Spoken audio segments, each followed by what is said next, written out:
Callum, and Porterfield! Oh, Porterfield has scored! A block by Tommy Wright Phillips again, and Sunderland contract trophy aloft for the second time.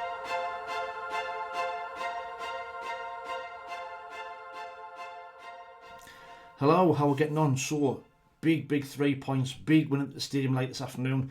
It's finished Sunderland 2, Norwich City 1 in a very bad-tempered, nervy game.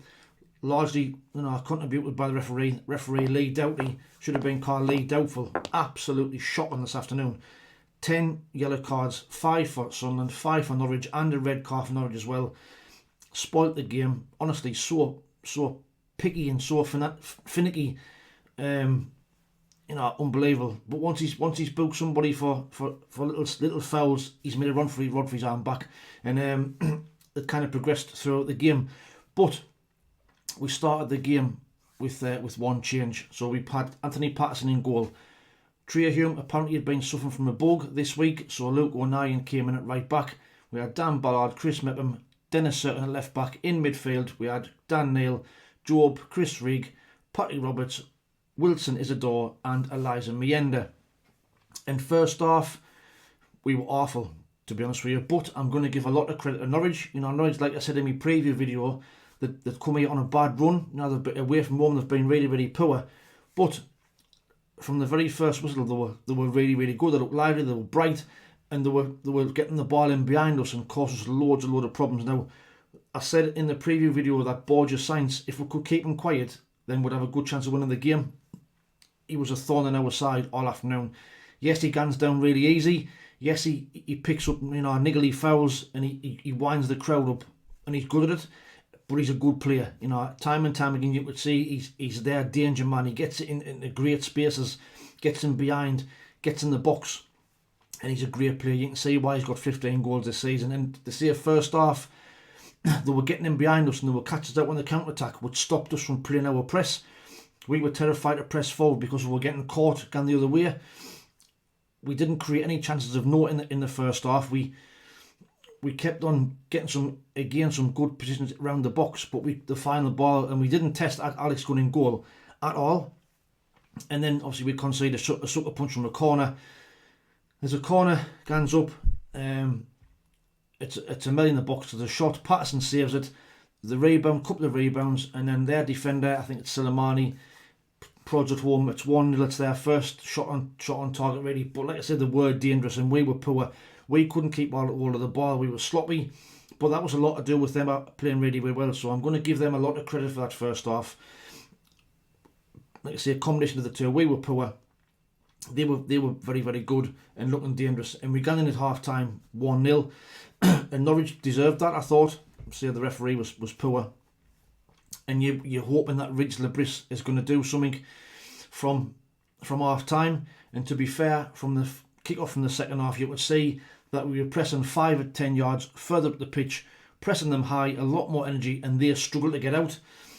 They were really penned in, and it was good. Isidore, Chris Rigg, Mienda and Roberts further up the pitch, stopping them playing out, stopping them playing from the back, and we got our just rewards. 2 minutes after the restart, ball comes in the box, Eliza Mienda, it comes out with Dan Ballard with his header in the top roof of the net. It's 1-1, like I say, and it's from that was all because we started high pressing from this very start of the second half, and it's 1-1. And then from there, I felt there was only really one team going to get on and win. The confidence was up, the crowd was up, the atmosphere changed, but the bookings kept on continuing to come, and I could see that there was going to be a sending off. The way the game was going, you could just see that there was going to be a red card. Supposed to be playing for the Friendship Trophy. It was far from that this afternoon. A lot of niggly fouls, a lot of cynical fouls as well. And then 70 minutes, Córdoba, he's already been booked. He gets booked for a second time. A really bad tackle, I think, was on Mienda. And then he's referee gives him his second yellow. He's off. And then from there, from that free kick, we get the second goal and what proved to be the match winner. Free kick comes in the box. It falls to Jobe. Jobe could have easily struck it with his left foot, but he showed composure, dragged it back inside, curled it into the far corner on his right foot, and for the second week in a row, that proved to be the match-winning goal. 2-1. See, we're up to 2-1. We've got a numerical advantage, but again, we didn't really make that extra man count. We created another couple of good chances in the second half. Isidore should have scored. Mayenda had another chance. A couple of breakaways, but we didn't make the most of it. And you're hoping that, that we're going to get, kick in the teeth and Norwich get a sucker punch at the end. They had a free kick at the end, but they were caught offside, and we hang on and we win the game. And it's a massive, massive win, a massive 3 points, considering the top three all won above us as well. Like I said, it was a game I thought we had to win to keep in touch with that top three. And going to Blackburn on Boxing Day is not going to be an easy game. So big 3 points. A game we've showed character, a game we've come from behind, and again Dan Ballard and Jobe have scored again for 2 successive games. Jobe, from the second week in a row, is the match winner, and I think he'd be my man of the match. He had a really quiet first half, but just for that match winning goal, it took it really well. I'm going to give him player of the match. But Patterson, today I'm going to criticise him again because his kicking was absolutely shocking. He made one really good save in the first half from Borja Sainz, but his distribution does not seem to improve one bit. It gets worse and worse, and I just don't know what the answer is with him. His kicking's terrible, but 6 out of 10. Luke O'Nien at right back had a few dodgy moments. Give the ball away a couple of times. But he still showed the energy to try and get us back on track. So 6.5 out of 10 for Luke O'Nien. Chris Mettam and Dan Ballard again, I thought were pretty solid at the back. Ballard was pretty close to getting my man of the match as well for his goal. But both them 7 out of 10. Dennis Serkin does what Dennis Serkin does, nice and steady. 6.5 out of 10. Dan Neil in the middle, again struggled first half when they had everybody behind the ball, but second half grew into the game and became more and more of an influence getting on the ball. So 7 out of 10 for Dan Neil. Jobe and Chris Rigg, I say Chris Rigg had another good game. I still would like to see him rested for a game or two, but he had a good game and still never stopped his energy getting across and closing people down. So 7 out of 10 for Chris Rigg. Jobe, like I said, I'm going to give him my player of the match just for his second half performance and the composure to get the match winning goal. 8 out of 10 for Jobe. Robertson, Mayenda on the wings, I thought they didn't do too bad, and what I've been calling for months and months now is what we did during the game a couple of times is swap them over. Mayenda went on the right and Roberts on the left, and it was good to see it getting mixed up when we caused them problems when we did that.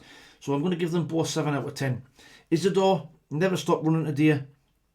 He did, should have scored possibly, was throw on goal, but 6 out of 10. He tried, but you can see he's lacking a bit of confidence at the minute. So 6 out of 10 for Wilson.